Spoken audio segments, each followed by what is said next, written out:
आज हम असनाफ़ सुखन का पार्ट बनाएंगे। इसमें हम जान चुके हैं किस तरह से असनाफ़ सुखन को दो हिस्सों में बांटा जाता है, नसरी असनाफ़ और शेरी असनाफ़। अभी तक हमने नसरी असनाफ़ के सारे हिस्सों को पढ़ लिया है, अब हम शेरी असनाफ़ को पढ़ रहे थे। इसमें हमने गज़ल को पढ़ लिया है कि गज़ल किसे कहा जाता है, क्या है। आज हम जानेंगे कसीदे के बारे में। तो चलिए पढ़ना शुरू करते हैं। कसीदा। इन अशार को पढ़िए। सिमत काशी से चला जानिबे मथुरा बादल, बर्क़ के कांधे पे लाती है सबा गंगा जल। खबर उड़ती हुई आती है महबन में अभी, कि चले आते हैं तीरथ को हवा पर बादल।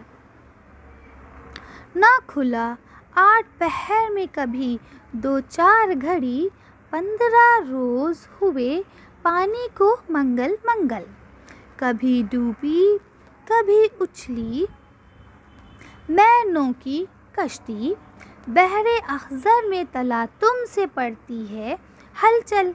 ठीक है, तो अब आपको बता दूं कि ये अशार जो है, ये ज़ाहिर सी बात है हम कसीदा पढ़ रहे हैं तो कसीदे के ही हैं, लेकिन इसके जो कसीदा गो हैं उनका नाम है मोहसिन काकोरवी। ये उनका कसीदा है। इनकी खूबी देखिए, मैं आपको बहुत लंबी वीडियो नहीं करूँगी, इसका मतलब वगैरह नहीं समझाने वाली हूँ, क्योंकि अगर मैं मतलब समझाने बैठ गई तो ये वीडियो वैसे ही 15 मिनट की हो जाएगी। लेकिन हाँ, कुछ चीज़ें हैं जो मैं आपको ज़रूर बताऊँगी कि मोहसिन काकोरवी, देखिए कसीदे में अगर हम बात करें तो सबसे पहले सौदा और उसके बाद ज़ौक़ का नाम आता है। लेकिन अगर इसके बाद बात की जाए तो हम मोहसिन काकोरवी का नाम ले सकते हैं, क्योंकि इनकी देखिए कसीदे लिखे तो सबने एक ही पैराए में लिखे, एक ही चीज़ में लिखे। लेकिन मोहसिन काकोरवी एक ऐसे शायर थे, एक ऐसे कसीदा निगार थे जिन्होंने इसमें हिंदी को बहुत ज़्यादा आमेज़िश की, हिंदी की आमेज़िश की। ठीक है, यानी हिंदी लफ्ज़ों का इस्तेमाल किया। अब सिमत माने तो डायरेक्शन होता है ना। ठीक है, काशी, ये मथुरा काशी की बात हो रही है। ठीक, उसके बाद देखिए यहाँ पे गंगा जल है ना, तो गंगा जल तो हिंदी का वर्ड है ना। इसके बाद महाबन, या फिर आप देख सकते हैं तीरथ, ये सारी चीज़ें, या जो आप देख पा रहे हैं ना, ये जो यहाँ पे ख्याल वर्ड्स आ रहे हैं, ये आपके क्या है, हिंदी के भी वर्ड इन्होंने बहुत ज़्यादा इस्तेमाल करे हैं। ठीक है, तो इस तरह से इनका जो कसीदा है, और जनरली कसीदा जो लिखा जाता है, कसीदे का मतलब ही यही होता है कि कोई बात कसद करके लिखना, किसी चीज़ को अहद करके कोई चीज़ लिखना।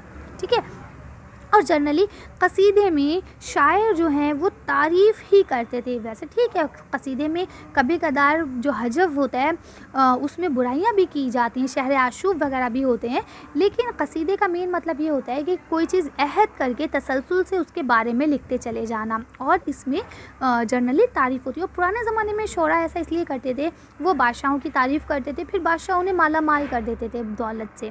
ठीक है ना, तो इसलिए पहले ज़माने में जो भी शायर दरबार से वाबस्ता हुआ करता था वो कसीदे लिखता था।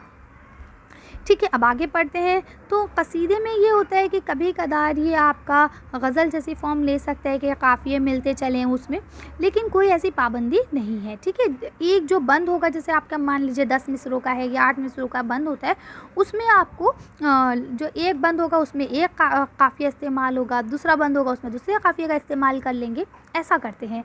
ठीक है, तो अब आप यहाँ देख पा रहे हैं ये अशार कसीदे से लिए गए हैं। कसीदा शायरी की एक अहम और मशहूर सन्फ़ है। अब देखिए, आपको कसीदे की डेफिनेशन बताई गई है, क्या लिखी है, तो लिखा है कसीदा शायरी की वो सन्फ़ है जिसमें किसी की तारीफ़ या मज़ामत यानी कि बुराई की जाती है। ठीक है, इसमें तख़य्युल की बुलंदी और मुबालगा आमेज़ी होती है, यानी कि इसमें बहुत ज़्यादा बढ़ा चढ़ा कर बात की जाती है। आपने गालिब का कसीदे का ये शेर तो आप लोग ने सुना ही होगा, और जनरली जब भी किसी का बर्थडे होता है तो हम लोग अक्सर उसे ये शेर के साथ ही विश भी करते हैं कि तुम जियो हज़ारों साल और हर साल में दिन हो 50,000। सुना है आप लोग ने ये शेर? तो क्या ऐसा पॉसिबल है कि हम 1000 साल जी जाएँ और एक साल में 50,000 दिन हो? ये पास पॉसिबल है? ऐसा नहीं है ना। एक साल में तो 365 दिन ही हो सकते हैं। ठीक है ना, तो इस तरह से आप इस चीज़ का ख्याल रखेंगे तो इसमें क्या होता है, ये मुबालगा आराई होती है। मुबालगा आराई का मतलब बढ़ा चढ़ा के बात करना। ठीक है, इसके बाद यहाँ क्या बताते हैं, बुलंद आहंगी और पुरशुगो अल्फाज का भी इस्तेमाल इसकी अहम खूबी है। कभी कदार जब हम, ज़ाहिर सी बात है, जब हम मुलाजमत कर रहे हैं, किसी की बुराई कर रहे हैं, तो हम थोड़ा सा शिकवा भी करेंगे, है ना। या हम जब बड़ाई कर रहे होते तो भी हम शिकवा करते हैं, भाई आप तो इतने दरिया दिल हैं, इतना सब कुछ है, लेकिन फिर भी हम तो खाली हाथ ही बैठे हैं, ताकि हमें ज़्यादा से ज़्यादा इनाम और इकराम मिल सके, है ना, जो बादशाह है वो हमें ज़्यादा से ज़्यादा पैसे दे सके। उसके बाद देखिए अब आपको यहाँ बताते हैं कि हैयत के एतबार से कसीदे की दो किस्में होती हैं, एक होता है खिताबिया और दूसरा होता है तमहीदिया। ठीक है, खिताबिया जो होता है ये कसीदा बराह रास्त मदह या मुलाज़मत से ही शुरू होता है, यानी कि ये जब कसीदा होता है, देखिए जब आप कसीदा लिखने बैठते हैं ना तो सबसे पहले कसीदे में तशबीह आता है, तशबीह में थोड़ी सी मंजर निगारी की जाती है उस दौर के समय की। ठीक है, उसके बाद तशबीह के बाद गुरेज़ आता है, गुरेज़ और उसके बाद मदा। तो क्या होता है, अब अगर आप किसी पहले किसी माहौल बना रहे हैं, फ़ज़ा कायम कर रहे हैं और उसके बाद डायरेक्ट तारीफ़ करने लगेंगे किसी की तो बात अटपटी लगेगी। तो जो गुरेज़ होता है तो गुरेज़ एक पुल का काम करता है, तशबीह से मदा के बीच में मदा के बीच में आने के लिए एक पुल का काम करता है, ताकि लोग कंफ्यूज ना हो और उनकी दिलचस्पी बनी रहे। ठीक, अब तशबीह, उसके बाद गुरेज़, गुरेज़ के बाद आपका मदा आ गया, मदा के बाद फिर आपका मुद्दा आता है। भाई आप जब किसी की तारीफ़ करते तो बिना मतलब तो नहीं करेंगे ना, आपको कुछ चाहिए। ठीक है, तो आपको क्या चाहिए, फिर वो आप अपना मुद्दा रखते हैं। मुद्दा के बाद फिर जब आपका मुद्दा पूरा हो जाता है, भाई आपने बादशाह से पैसे मांगे, बादशाह ने आपको पैसे दे दिए, तो फिर क्या होता है, फिर आप उससे दुआ करते हैं, उसे दुआ देते हैं कि अल्लाह भाई आप खूब अच्छे रहें, खूब कामयाब हों, आपकी सल्तनत सलामत रहे। तो ये दुआ होते हैं। तो ये इसके जो है अज़ाए तरकीबी हैं। ठीक है, लेकिन अब अगर हम खिताबिया की बात करें तो इसमें तशबीह या गुरेज़ नहीं होता है, इसमें डायरेक्ट मदा होती है और मदा के बाद दुआ कर दी जाती है। दूसरा होता है आपका तमहीदिया। तो तमहीदिया में क्या होता है कि ये कसीदा बराह रास्त असल मौजू से शुरू नहीं होता, बल्कि इसमें पहले तमहीद के तौर पर कुछ अशार शामिल किए जाते हैं जिन्हें हम लोग तशबीह कहते हैं। ठीक है, फिर तशबीह से मदा तक आने के लिए हम गुरेज़ का इस्तेमाल करते हैं। तो इस तरह से ये आपके कंप्लीट होते हैं। देखिए यहाँ आपको बताया भी गया है।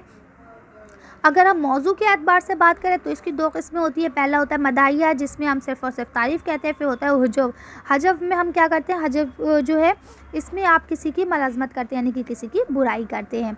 ठीक है, इसके बाद आता है कसीदे की अज़ाए तरकीबी, जो भी मैंने आपको बता दी है कि सबसे पहले आता है आपका तशबीह। शायर तमहीद के तौर पर जो अशार कहता है उसे तशबीह कहते हैं। फिर गुरेज़ तो कहते हैं वो शेर जो तमहीद से मदा में ताल्लुक़ पैदा करने के लिए कहे जाते हैं, उन्हें गुरेज़ कहा जाता है। अभी हमने आपको बता दिया कि ये पुल का काम करता है। उसके बाद मदा, मदा में क्या होता है, ममदू की तारीफ़ की जाती है। इस तारीफ़ में उसके जाओ जलाल, अदल और इंसाफ है ना, शजाअत और सखावत, इल्म व फ़ज़ल, ठीक है, इस वगैरह इन सब चीज़ों का बयान किया जाता है। उसके बाद आपका आता है हुस्न तलब। तो हुस्न तलब का मतलब यही होता है कि मुद्दा क्या है उसका। तो पहले वो, अब क्या होता है कि शायर जो है ऐसे शेर सुनने के बाद, अपनी तारीफ़ सुनने के बाद खुश हो जाता है और जो ममदू है वो उसके मकसद को पूरा कर देता है इनाम और इकराम देकर। ठीक है, और उसके आखिर में क्या होता है कि ममदू की सलामती के लिए दुआ की जाती है, दराज़ी उम्र की दुआ की जाती है। ठीक है, तो दोनों चीज़ें इसमें हुस्न तलब में आ जाती हैं। अगर आप हुस्न तलब नहीं लिखते हैं तो आपका एक हो जाता है आपका मुद्दा, ठीक है, और दूसरा आपका हो जाता है दुआ। इस तरह से ये दो हो जाते हैं, और अगर दोनों को अलग नहीं करते हैं तो आपका सिंपल सा हुस्न तलब बन जाता है। ठीक, तो इस तरह से ये आपकी वीडियो कंप्लीट होती है। उम्मीद करती हूँ आपको अच्छे से समझ में आ गई होगी। अब हम नेक्स्ट वीडियो में मर्सिया के साथ मिलेंगे। आज की वीडियो को यहीं ख़त्म करते हैं। आज की वीडियो में बस इतना ही। अगर आपको मेरी वीडियो पसंद आई हो तो प्लीज़ इसे लाइक और शेयर करें। अगर अभी तक आपने मेरे चैनल को सब्सक्राइब नहीं किया तो प्लीज़ मेरे चैनल को सब्सक्राइब करें। Thank you for watching.